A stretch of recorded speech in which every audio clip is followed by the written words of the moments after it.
Hello all. Today we have a very special guest who has cracked UPSC Indian Forest Service 2024 with All India rank 63.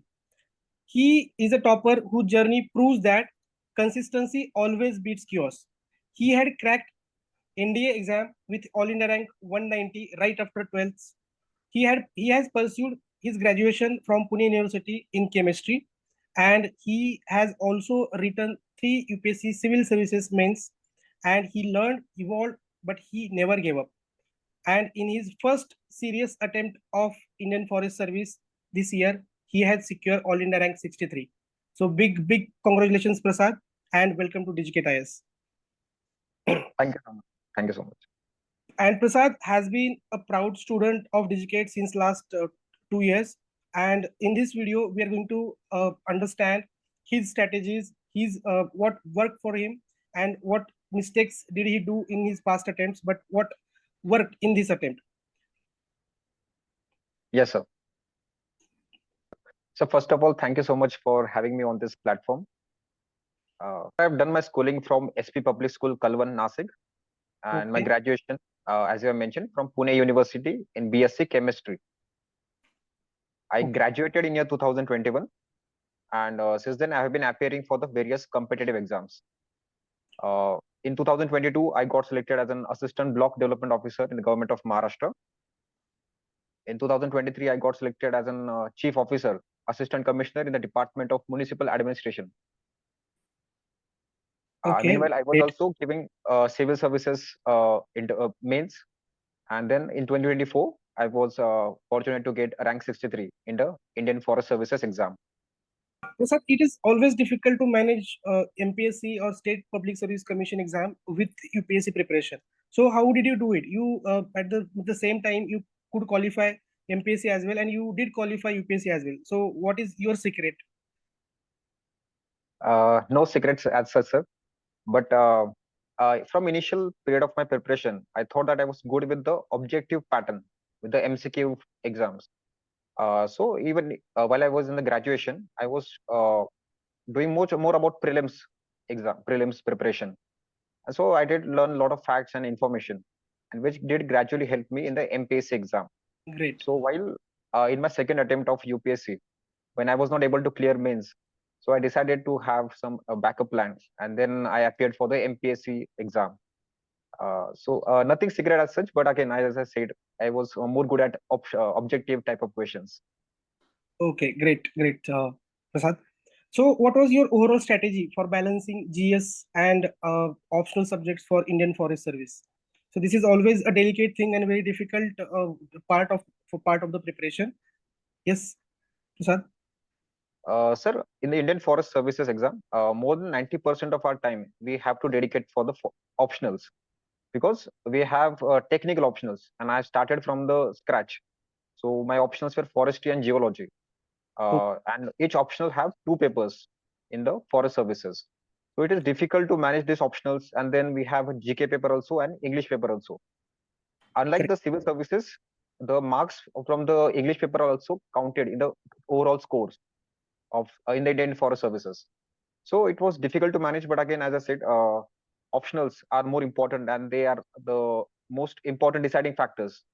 So most of the time, I had to dedicate to the for geology, which is conceptually a little challenging and was a new subject to me. There is a lot of memorization involved in geology, so I dedicated more of my time to geology. Then forestry. Forestry was more about understanding the basic concepts, and then more about presentation in the exam. So I did that. And general studies, as you have helped me in the with respect to answer writing, it did help me. So I want to specifically mention that I was a part of Digicate platform, and I used to submit daily answers to you, sir. And yes, the mistakes I committed in my initial attempts, that while I was having a lot of content with me, but the presentation was somewhere lacking.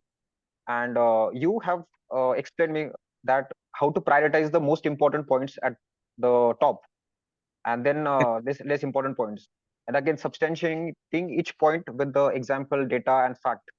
Again, emphasis on the presentation is also important. So this I've learned gradually through this platform, and it did help me in my GK paper. I was able to score 138 marks in the GK paper in the Indian Forest Service, which is considered to be a Excellent. good score. Yes, Excellent. sir. And then and then the English paper. So English paper was quite manageable. Okay. I just prepared with the previous year question papers. Okay. Thank you, Prasad. Prasad, as you see, the cutoff of the forest service is always a little higher than the cutoff for the civil services. So I think you had qualified for 3 times, right? But you did not write mains seriously as you were appearing for the mains, civils mains. So Yes, sir.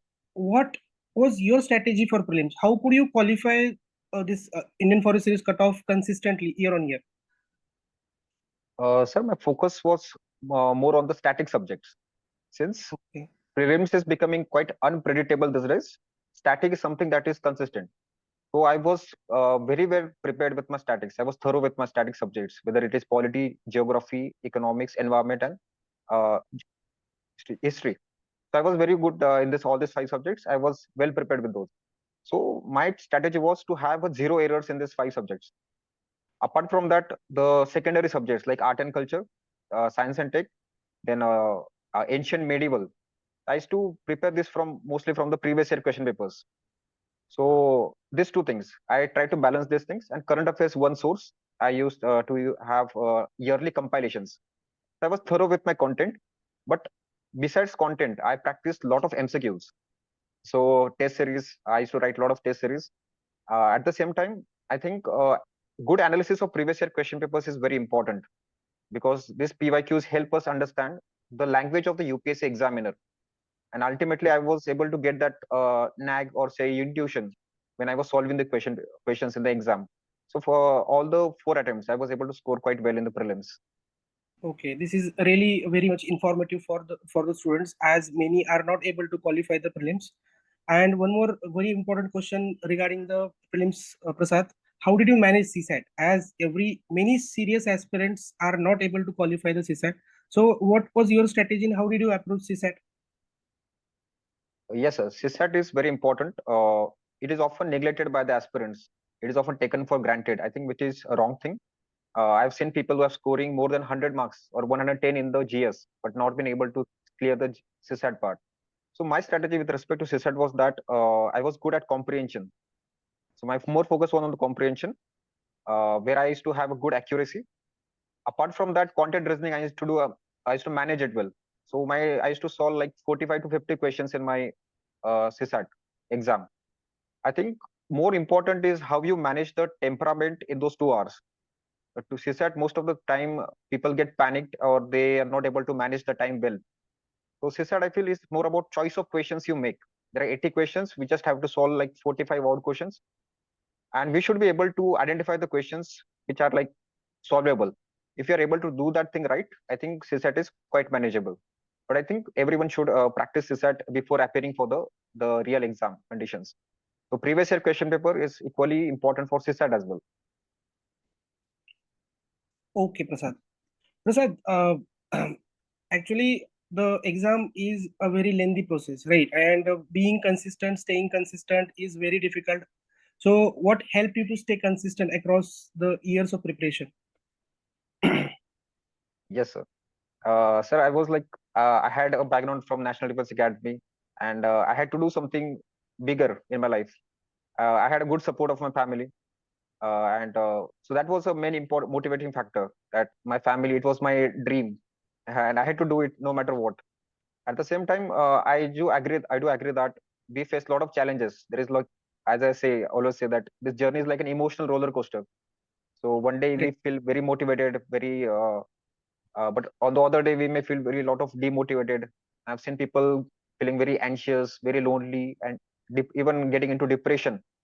So staying motivated for a long time is possible only if we have that inner internal motivation or internal purpose. My purpose was to do well for myself as a career, but at the same time, uh, choose a career where I can contribute to the society in a very positive manner. And I think no other career is parallel to the civil services with respect to the diversity of opportunities that we get. So all these factors were there in my mind while I was preparing. So, and practically, if I have to speak, whenever I used to feel like demotivated or something, I used to talk to my friends, talk to my parents, talk to my mentors, as I call you many times. in the exam process. So it did help Yes. me. So I think we need to be in touch with the people, with the seniors, and this will help us stay motivated, stay energized in this exam process. Okay, great, Prasad. Prasad, what mindset shift happened between your civil services attempts and your forest service attempts, forest service success? I mean, there must be some, must be a mindset shift, and what exactly worked for you? Yes, sir. Sir, civil services is more about social science subjects where your subjective opinions do matter, and the way you present your answer is very important, and it can vary from person to person because they are subjective in nature. While in the Indian Forest Services, the next papers are more of a technical in nature. So Correct, answers are STEM. It's more about the conceptual understanding of the topic. It's more about memorization, and it's about how you reflect your knowledge, your information in the exam. So I was more inclined towards like I was more focused on the conceptual clarity and memorization, and that did help me in the forest. So I was able to score good in geology also, so which was a very new subject to me. Also in civil services, we have ethics paper, essay paper, correct, which is not the case with the forestry. Forest is more about all the subjects are technical in nature. So correct. technicalities and, as I said, conceptual clarity is more important in forest services. Okay, okay, Prasad. And Prasad, what was your time management strategy? How did you manage your time during the this long forest service exam days? Yes, sir. Sir, the time management varied from prelims to mains to interview. But I used to like have dedicated 9 to 10 hours or more than that when the exam was coming near. Correct. So my time management, I used to rise very early in the morning. It's my habit since my school time. I rise very early in the morning, and I used to like take 3 4 hours in the morning slot only. So I think Okay. it's like there is a lot of silence around us, and it's we are fresh. And I was able to do a lot of productive work in the morning hours itself, productive as well as the challenging work. Something that is like if I have to read some new topic or new concept, that I'll do in the morning itself. In the afternoon, I'll to do like solving MCQs or writing answers, something like that. And then again in the evening, revising the previous something that I've studied earlier. So all the three things I was able to manage in the different times of the day. With this, I was able to maintain the diversity, the ensure that my preparation doesn't go boring. At the same time, I also want to specifically mention about doing meditation and doing some fitness activity as a part of our time management itself. So all these activities do help directly or indirectly in the exam process, sir. Okay, Prasad. Prasad, how was your IFOS interview? Was it more technical or was it more opinion based? How was your experience? Yes, sir. So it was mix of both. So there were like 4 members, and I had a panel of honorable ex CICF DGP Shilvardhan Singh sir, and Okay, so there was members from I think from a technical background who asked me questions related to forestry, to like also questions from the forest legislations, and I was well prepared with that, so I was able to answer it quite well. And there was other members who asked me more questions on like general questions like social media regulations, balancing okay, free speech and your free speech and reasonable restrictions. Again, most of the questions again come from our DAF. So a lot of preparation was done, and I think I prepared with equal dedication both for the mains as well as for the interview. So it did help me to fetch good marks. I was able to score like 210 in the personality test. Prasad. Many students face this emotional issue, this mental issue, this the cycle of failures is a big challenge for the UPSC aspirants. All right. Yes. So, how did you keep your mental health balanced during the failures and pressures? So, this is a very crucial thing, and listeners, viewers must learn from his success, his journey. Yes, sir. Sir, as the aspirant, their number of attempts increases, their age is increasing, their parental pressure increases, social pressure increases, the peer pressure increases. So there are a lot of issues associated while we are preparing for the civil services or the forest services. So I think the mental health issues are very common in the this exam process. But I think we should not undermine those issues, and simple basic things like practicing meditation every day, doing some fitness activity, talking to our mentors, parents. our friends every day is very important. Most importantly, it is not necessary to stay lonely in this exam process. We can prepare on we can prepare by sitting alone, but again in the evening or in the morning or some time of the day, we can talk to these people, which is very important, not to get lonely in this exam process. uh, at the same time, I think that we should understand this. In this whole process, success and failures is part and parcel of this exam process, and we should accept this as early as we accept this thing. We won't be able to face a lot of problems, because we must know that we must be practical enough to understand this is a competitive exam. At the end of the day, there's cutthroat competition. So it's like we should accept the fact and then prepare it in a very healthy and in a very competitive manner. We should challenge ourselves in a very positive way, not to take a burden of it. So this is something I have followed in my and all the exams that I've appeared, and it had actually benefited me, because while I was appearing for this prelims or whether for mains, I used to remain very confident. So I was playing on the front foot whenever I used to have this perspective or this thought process. We have nothing to lose, and I think this is how we should be approaching this exam, not to make it a matter of life and death. That's what I can say. It's a great thing, Prasad. You was able to manage it, and you did succeed. So thank you, Prasad, and it was a very nice conversation. And I'm sure that our viewers will definitely learn a lot of things from you. And let's meet soon, and let's have some more detailed discussions separately on prelims, on mains, and interview. So let's meet soon, Prasad. Yes, sir.